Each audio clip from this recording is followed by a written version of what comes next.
Saudara, mantan Ketua Komisi Pemberantasan Korupsi Abraham Samad menghadiri panggilan penyidik Polda Metro Jaya sebagai saksi terlapor dalam kasus tudingan ijazah palsu Joko Widodo.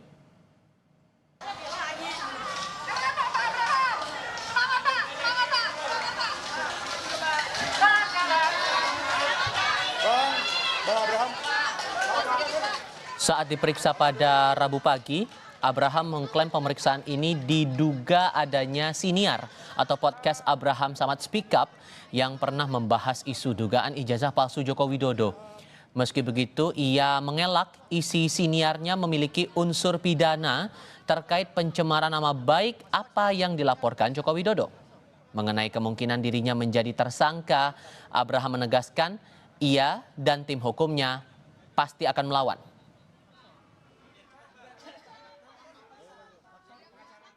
Ini bukan tentang saya, ya, karena pemanggilan terhadap saya adalah serangkaian, ya, serangkaian dengan apa yang saya lakukan selama ini, yaitu memberitakan, ya, lewat podcast saya memberitakan dan menjadi forum diskusi untuk memberikan edukasi, pencerahan dan kritikan yang bersifat konstruktif agar supaya masyarakat paham tentang hak-hak dan kewajibannya. Itu yang saya lakukan. Oleh karena itu, kalau apa yang selama ini saya lakukan lewat podcast dianggap sesuatu yang punya nilai pidana sehingga saya dipanggil, maka ini adalah salah satu bentuk kriminalisasi terhadap pembungkaman, kebebasan berpendapat dan kebebasan berekspresi. Dan yang paling berbahaya lagi, bahwa pemanggilan saya ini adalah sebuah tujuan, proses ingin mempersempit adanya ruang demokrasi. Kalau misalnya saja aparat hukum ini membabi buta, ya, membabi buta menangani kasus pidana ini, maka saya pasti akan melawannya sampai kapanpun juga. Pengacara senior sekaligus tokoh gerakan HAM Todung Mulya Lubis yang ikut mendampingi Abraham Samad di Mapolda Metro Jaya menegaskan upaya pemeriksaan terhadap Samad syarat upaya kriminalisasi dan memiliki niat jahat. Tak hanya itu, menurutnya secara umum pemanggilan Abraham sudah menunjukkan hukum digunakan sebagai senjata.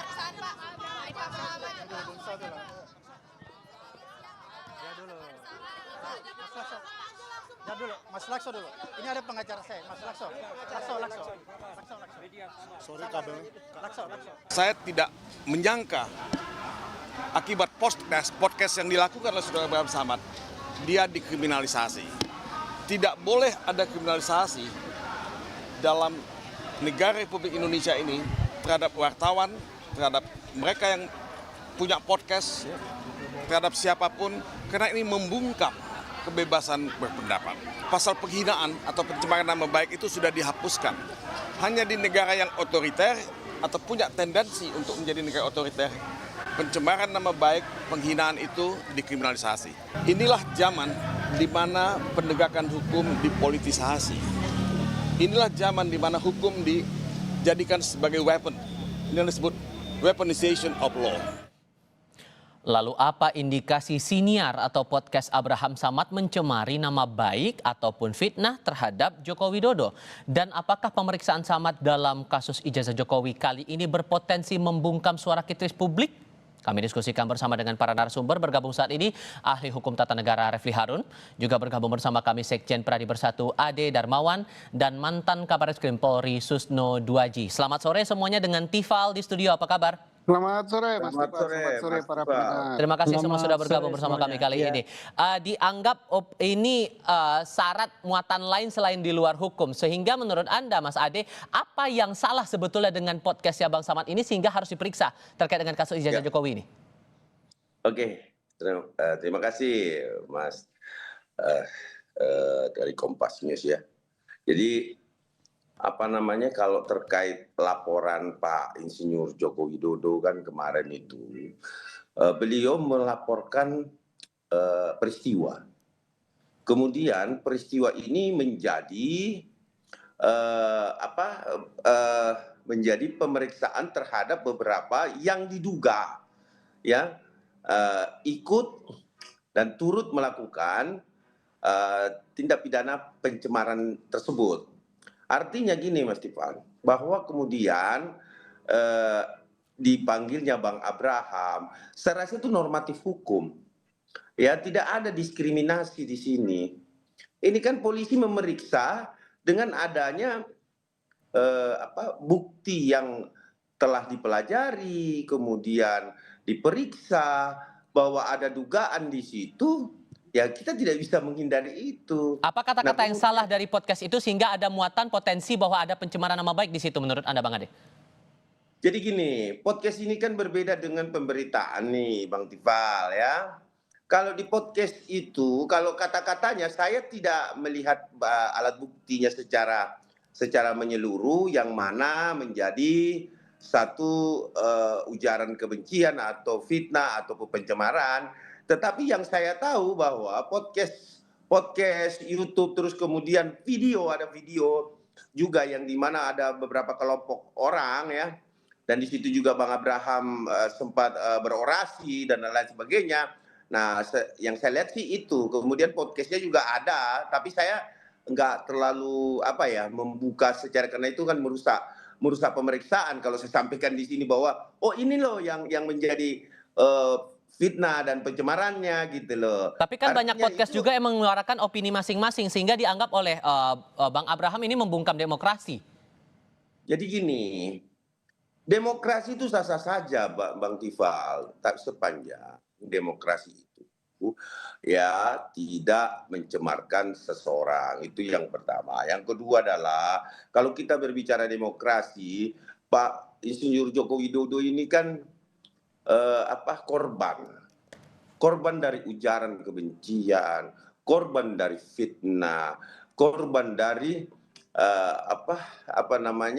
tindakan-tindakan di mana beliau dilecehkan betul. Kalau menurut saya beliau dilecehkan betul. Oke. Artinya ya kalau memang mau berdemokrasi tapi jangan juga melakukan yang diduga tindak pidana, yaitu penyampaian pendapat itu tidak tendensius dan menjustifikasi orang. Gitu. Tidak tendensius, tidak menjustifikasi. Nah, Anda, Bung Refli, yang juga punya podcast di sini, dengan adanya kasus semacam ini, Bang Abraham Samad dilaporkan sebagai saksi terlapor, diperiksa hari ini, ngerasa was-was nggak nih? Iya, ini secara umum ya. Saya selalu mengatakan ya, negara yang masih memproses orang yang berpendapat itu demokrasinya pasti sontoloyo gitu ya. Jadi ini bukan soal Abraham Samad atau tidak, tapi bagaimana kita memelihara demokrasi dan konstitusi kita. Itu yang paling penting sesungguhnya. Jadi saya membayangkan ya ketika reformasi kemarin, kita bicara mengenai bagaimana kita demokrasi ditegakkan, konstitusi ditegakkan, karena kita hidup dalam negara otoritarian orde baru begitu. Tapi ternyata setelah berapa tahun kejadian seperti ini terjadi lagi. Begini, kalau kita bicara mengenai hak-hak perlindungan seseorang gitu, tentu orang punya hak untuk kemudian misalnya kalau dia merasa dicemarkan dia mengadu, tetapi harus jelas dia dicemarkan pada bagian mana dan kemudian siapa yang diadukannya. Yang terjadi sekarang ini kan seolah-olah orkestrasi sebuah kekuasaan. Karena kalau ditanyakan pada Jokowi, dia hanya mengatakan saya hanya mengadukan sebuah fenomena. Loh, kok bisa ya diadukan sebuah fenomena? Tidak jelas siapa yang dia laporkan, lalu kemudian apa locus delictinya, apa tempus delictinya dan lain sebagainya. Sehingga unsur fitnah menurut Anda masih ada tidak di situ? Iya, kalau seandainya misalnya dia merasa fitnah atau misalnya pencemaran nama baik, itu kan soal-soal yang terkait dengan delik aduan. Silakan saja dia. Yang jelas harus jelas apa peristiwanya, di mana dia tahu bahwa dia difitnah, lalu siapa yang mau dia laporkan dan lain sebagainya. Sekarang kan tidak jelas. Ketika ditanyakan pada Jokowi, dia bilang bukan saya yang melaporkan 12 orang itu. Itu satu. Yang kedua, ya. Kasus ini adalah gabungan dari pengaduan Jokowi sebagai sebuah delik aduan dan delik umum yang dilaporkan Ade Darmawan dan lain-lain. Jadi ada 5 laporan digabung jadi satu. Padahal kalau kita mau bicara penegakan hukum, kalau memang ini delik aduan, ya sudah dipisahkan dulu. Delik aduan diproses dan kemudian dihargai hak Jokowi untuk mengadukan siapapun. Baik. Tapi jangan kemudian digabung seolah-olah di-entertain yang diadukan sebuah fenomena, tiba-tiba dicarilah siapa yang kira-kira bisa Nah, dilaporkan, ditersangkakan. Ini yang menurut saya menjadi tidak jelas. Kalau begitu, Pak Susno, kalau menurut kacamata Anda membaca kasus ini, apakah siniar atau podcast itu bisa dijadikan bahan untuk penelusuran dugaan fitnah terhadap seseorang? Baik, saya akan netral ya. Saya meninjau dari segi penyelidikan dan penyidikan ya. Kasus ini adalah yang ditangani Polda Metro Jaya adalah pencemaran nama baik dan ITE ditambah dengan kasus-kasus lain yang digabungkan dari Polres, Polsek dan sebagainya. Iya. Ini sudah menunjukkan ketidakpastian hukum. Jadi tidak bagus ini. Kedua, dari segi hukum pidana, siapa yang melaporkan dia harus membuktikan. Jadi jangan penyidik yang mencari tersangkanya. Ini nggak benar ini. Jadi kalau dipisah, saya sependapat dengan Nadine Repli tadi. Dipisah, kemudian sekarang akan nangani apanya dulu? Akan nangani pencemaran nama baik. Kalau pencemaran nama baik, yang lapor harus yang merasa tercemar. Tidak boleh diwakilkan. Yaitu Pak Joko Widodo sendiri yang laporan. Kemudian tadi benar, kapan, di mana, tentang apa, kalimatnya kayak apa, itu harus di situ kan dia yang harus membuktikan itu. Jadi bukan polisi yang mencari. Nah kalau polisi mencari nanti penyidik mencari nanti dikira penyidik ini keberpihakan, itu nggak bagus gitu ya. Nah yang kedua tentang podcast. Podcast ya beda, yang tadi siapa yang nyatakan tadi dari PBI itu kan dari sudut pandang media, surat kabar, televisi dan sebagainya. Podcast ini kayak kita ngomong kayak gini lah gitu. Itu orang berpendapat, berdiskusi gitu, dan banyak sekali di Indonesia. Kalau semua podcast yang Dan nggak bisa dipidana kalau orang berpendapat begitu? Ya nggak ada, nulum delictum nulla pona sine via liga punali, nggak ada aturannya, ya nggak bisa dihukum dong. Oke. Sehingga pertanyaan barunya muncul begini, Bung Ade. Karena tadi Pak Todung juga menyampaikan ada niat nih jangan-jangan di balik urusan hukum ada maksud politik di balik ini, upaya untuk membungkam pendapat orang lain dalam sebuah siniar atau dalam sebuah podcast. Benarkah arahnya begitu? Jawabnya nanti, kita jeda sebentar. Kami segera kembali. Kata Bang Todung di Mapolda, Mas Ade, hukum saat ini sudah dijadikan sebagai senjata, bahkan ada tudingan politis di balik kasus ini. Memang arahnya mau ke sana? Kalau saya melihat ini normatif hukum ya. Artinya begini, Bapak Insinyur Joko Widodo itu kan memiliki hak yang sama dengan warga negara lain, warga negara yang ada di Indonesia, masyarakat Indonesia. Intinya apa yang dilaporkan peristiwa tersebut, kemudian ditemukan bukti-bukti pada perjalanannya, dan memanggil beberapa orang terlapor, dianggap terlapor ya, karena gini, saya perlu jelaskan dulu sedikit ya, bahwa ada 2 laporan itu yang saat ini berada di Polda Metro Jaya. Laporan 4 menjadi 1 kemarin ya. 4 menjadi 1, itu 160, 28 ayat 2 ITE ya. Nah, terus kemudian ada laporan pencemaran 310, 311, 32, 45A. Itu dari Bapak Insinyur Joko Widodo sendiri ya yang melaporkan. Jadi kalau terkait pemanggilan dan pelaporan ini normatif hukum kok. Tidak ada sama sekali tendensi politik.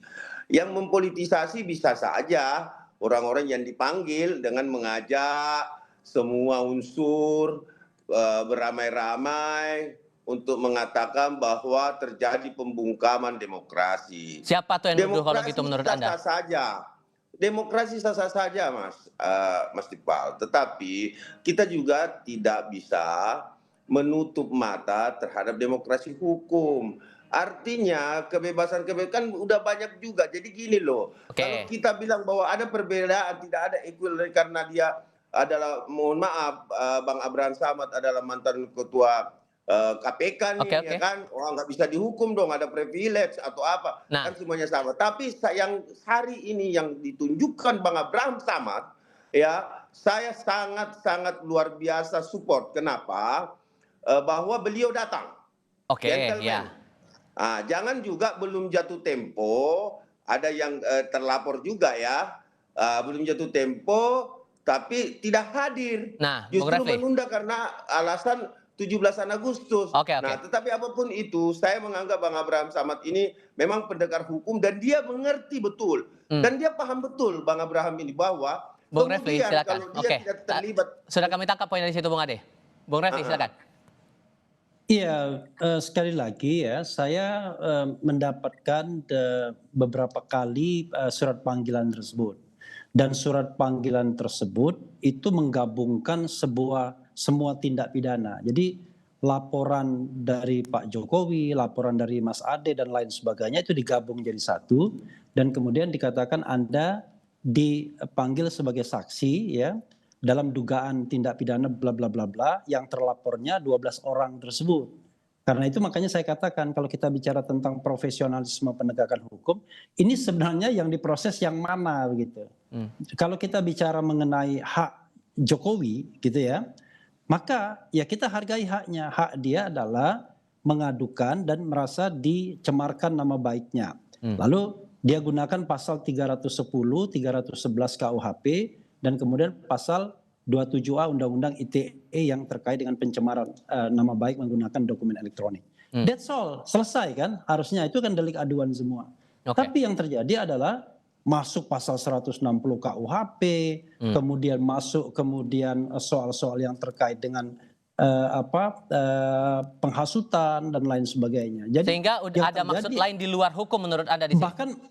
Bahkan pasal 32, pasal 35 yang ancaman hukumannya 12 tahun. Jadi dan tidak jelas lokus deliktinya di mana, tempus deliktinya di mana, materi pencemarannya apa, kemudian materi penghasutannya apa, kok gabung jadi satu seolah-olah polisi ini itu supermarket. Dia cari semua bahan, kira-kira setelah bahannya dikumpulkan tinggal dia tetapkan siapa yang mau dijadikannya tersangka. Bahkan Pak Jokowi sendiri ketika melaporkan kasusnya, dia cuma melaporkan peristiwa. Dia bilang dia tidak melaporkan orang. Lah, kok aneh? Ada orang yang datang ke polisi, Pak, saya dicemarkan, Pak, saya difitnah. Siapa yang memfitnah? Saya tidak tahu, Pak. Nah, tapi di sisi lain, saya mendengar begini, loh, kan aneh. Makanya saya bilang, kalau kita mau memproses laporan pencemaran nama baik dari Pak Jokowi dan kemudian fitnah, silahkan diproses sesuai dengan azas profesionalisme, kemudian mendengarkan semua pihak, melakukan treatment kepada keadilan dan lain sebagainya. Tetapi jangan kesannya kemudian semua diambil tiba-tiba tidak jelas. Bung Ade, mana silakan. yang mau diincar atau enggak begitu. Ya gini, Bang Refli. Jadi kalau saya sih menganalogikan, saya tidak membela ataupun seperti apa tentang penegakan hukum di pihak kepolisian. Jadi polisi itu diberikan kewenangan terhadap negara, ya. Kita ambil contoh analogi, Bang Refli, bahwa kemudian ada pencurian yang terjadi, misalkan kendaraan bermotor, Bang Refli, di depan rumah saya tidak tahu siapa yang ambil, tapi nyatanya ya peristiwa itu terjadi, ada kehilangan, ada kerugian dari saya gitu loh, sehingga saya merasa wah, ini barang saya hilang nih, tapi saya nggak tahu nih pelakunya. Nah, ketika saya melaporkan ke polisi, apakah saya harus menyebutkan namanya? Misalkan, tetangga gua kali, kan nggak bisa begitu, Bang Refli. Jadi gini loh, penyidik diberikan, saya perbaikin sendiri ya.